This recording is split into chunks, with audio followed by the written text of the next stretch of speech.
all Protestants have traditions. And I would argue that the Protestants' traditions are far more man-made and much less biblical than ours. Do you have a belief or practice that was handed down to you from someone else? That is, by definition, a tradition. Mainline Protestants typically have no problem conceding this, and they will freely admit that they have a tradition. Whether it be the Calvinist tradition, or the Lutheran tradition, or the Wesleyan tradition, it's just evangelicals who have a hard time admitting this. Here's the thing. The Bible is silent on a lot of important topics. Paul says that if you do not take the Eucharist in a worthy manner, you are guilty of the body and blood of the Lord, but his explanation as to what a worthy manner actually is quite limited. He also calls marriage a living symbol of Christ in the church, but he never tells us how to do a wedding. The New Testament shows us that baptism mystically unites us to the death and resurrection of Christ, but doesn't explicitly give us instructions for how we are supposed to do it. Worship was so important to God in the Old Testament that people were struck dead when they didn't do it right. And yet the Bible gives us sparse information about how we're supposed to worship in the New Covenant. The Bible, as anyone can plainly see, is not sufficient in every regard. It's not impious to say this. It was never intended by God to be such. Someone else's tradition fills in these gaps. We would argue that the core of our tradition is apostolic, but some peripheral elements faithfully evolved according to the direction of centuries of faithful Christians from all around the world according to the providence of the Holy Spirit. Now, where does your church get its traditions from? Because they definitely have them. For example, every Orthodox church is modeled after John's vision of heaven in Revelation.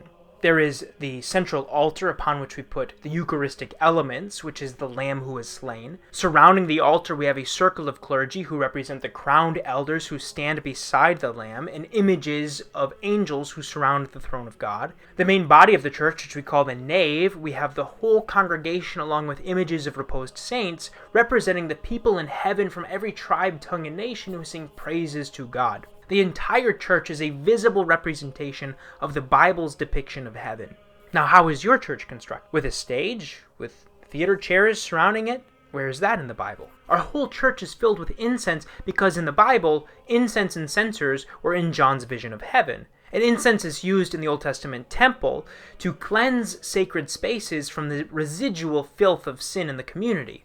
It is, technically speaking, not biblical to not have incense in your worship. How do you do baptism, marriage, communion? Probably the way that you were taught to do them. You have a tradition that you follow that tells you how to do those things. Even the most independent, non-denominational church probably has a view of baptism that it inherited from the Anabaptist tradition, a view of communion that it inherited from the Zwinglian tradition, and a view of salvation that it inherited from the Lutheran tradition. You think that you have no tradition, but I can assure you that you absolutely do. You are not just reading what the Bible plainly says on these matters. I can put forward a thorough counter-argument for every one of your supposedly clear biblical doctrines. Not even Protestants, supposedly unbounded by ecclesiastical dogma, can come to a consensus on the correct biblical interpretation of controversial doctrinal positions. So, to summarize, all Christians have a tradition. Even an independent, non-denominational church has one. This is not a bad thing, because tradition is just something that's handed down to you from people who came before you.